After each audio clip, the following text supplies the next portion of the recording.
Poste frontière de Gisenyi au Rwanda. Ces hommes que l'on voit arriver sont des combattants du M23. Ils sont nombreux à être déployés ici, sur cette frontière stratégique, aux côtés des militaires rwandais.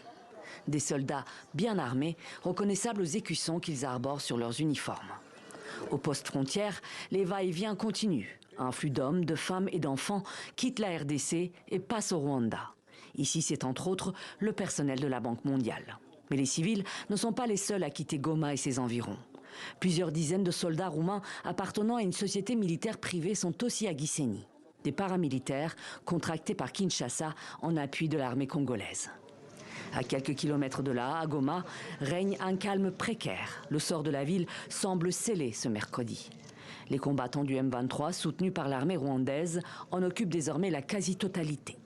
C'était un peu menaçant avec les coups de balles qu'on entendait, on a fait un peu peur. On nous a coupé la connexion, donc on est coupé du monde. C'est un peu ça qu'on réclame, qu'on remet le courant et la connexion.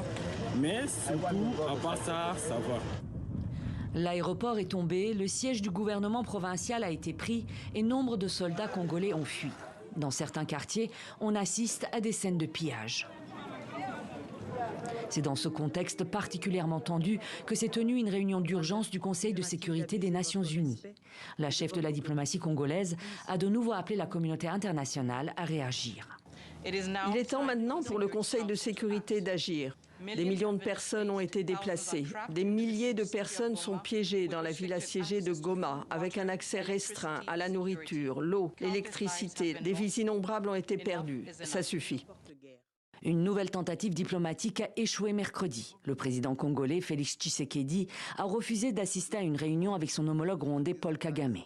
Selon Vincent Karega, ambassadeur itinérant du Rwanda pour la région des Grands Lacs, le M23 va, je cite, « continuer dans le sud Kivu parce que Goma ne peut pas être une fin en soi ». Il est possible, dit-il, que le M23 marche jusqu'à la capitale Kinshasa et parvienne au final soit à un partage du pouvoir, soit à une prise du pouvoir totale.